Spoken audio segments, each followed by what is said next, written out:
صيف يعني عايزين اكلات سريعه وتبقى مغذيه ومتاخدش معانا وقت خالص في المطبخ. عشان كده عملتلك النهارده منيو اكلات سهله جدا وسريعه مناسبه قوي للصيف والمصيف وللرحلات، واكلات غدا من الاخر كده تعمليها بكل سهوله. هتجيبي الكبه القمر دي، هنعمل اول صنف. هتفرمي فيها بصله كده متوسطه الحجم، وبعد كده ومعاها قرن من الفلفل لو متوفر عندك، احمر اخضر، قرن فلفل بارد او حامي على حسب رغبتك، قرن واحد بس من الفلفل. وزي ما انتم فاكرين طبعا البرطمان اللي انا كنت عاملاه معاكم ده كان عندي فيه نبايت، عملته قبل كده معاكم في فيديو، حولته لبقسماط مطحون.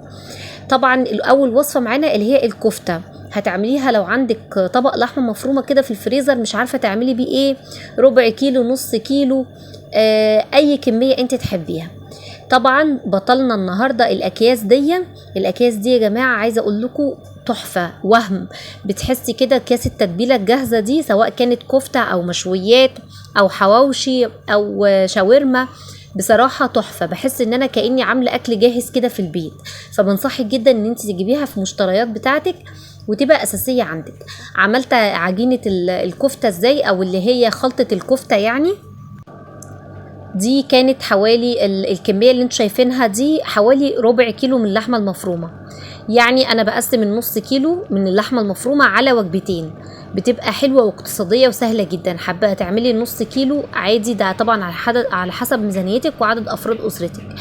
بجيب اللحمة المفرومة بتاعتي، وزي ما انتوا شفتوا بضيف عليها من التوابل الجاهزة بتاعت الكفتة، وعليها كمان البصلة اللي انا فرمتها في الكبة وقرن الفلفل، وتحطي بقى رشة من البابريكا ومعلقة صغيرة من البيكنج باودر، وتعجنيها كويس قوي. وتعملي لازم اهم حاجة يعني خلطة الكفتة دي تعجنيها كويس قوي كأنك بتعجني عجين كده، عشان تبقى ليها عرق كده الكفتة وما تفكش معاكي بسهولة.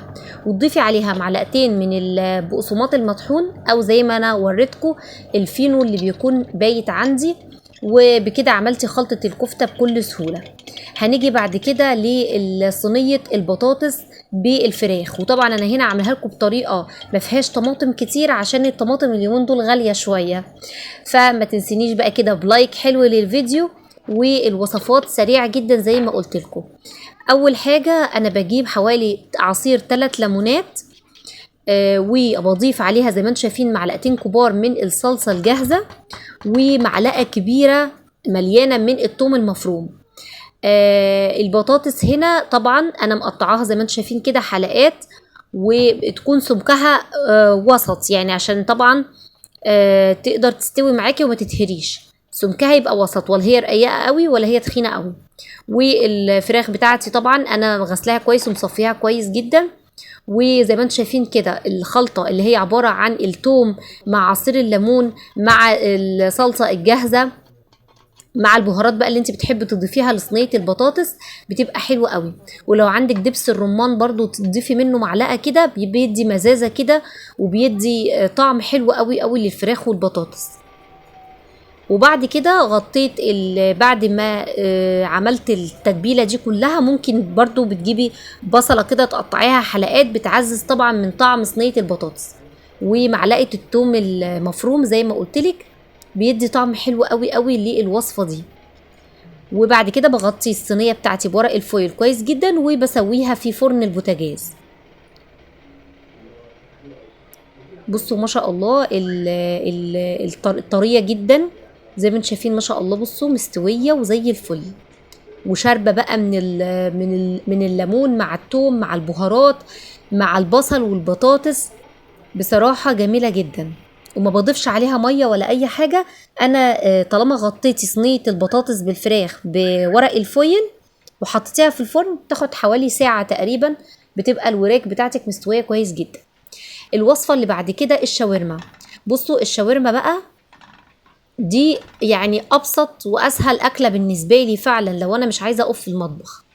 ممكن تقدميها جنب بطاطس، جنب بطاطس محمره، جنب رز مبهر، تعمليه سندوتشات كده فينو بالكاتشب والمايونيز، بصراحه بتبقى رائعه. بجيب البانيه بتاعي او اي قطع عندك من الفراخ، سواء كان وراك او صدور. انا هنا كنت عاملاها بقطع من البانيه كانت متبقيه عندي في التلاجة وما كنتش عارفه اعمل بيها ايه، فقلت هعمل بيها شاورما. وبديها اهم حاجه الصدمه، معلقه سمن بمعلقه زيت، وادي الصدمه كده للفراخ بتاعتي، قطع الفراخ. وبعد كده انزل بقى بقطع البصل وقطع الطماطم واي خضروات حابه تضيفيها، فلفل تقطعيه برضو مكعبات كده، وتنزلي بالخضار بتاعك ده كله. وعلشان طبعا تدي لون الشاورما الحلو ده، بتضيفي معلقه صغيره من البابريكا، ولو عندك دبس رمان برضو او صويا صوص بيدي للشاورما لون حلو قوي، ومعلقه صغيره برضو من الكركم والكاري. والبهارات اللي انت تحبي تضيفيها في الاكل بتاعك، هي عامه الفراخ بتقبل عادي البهارات.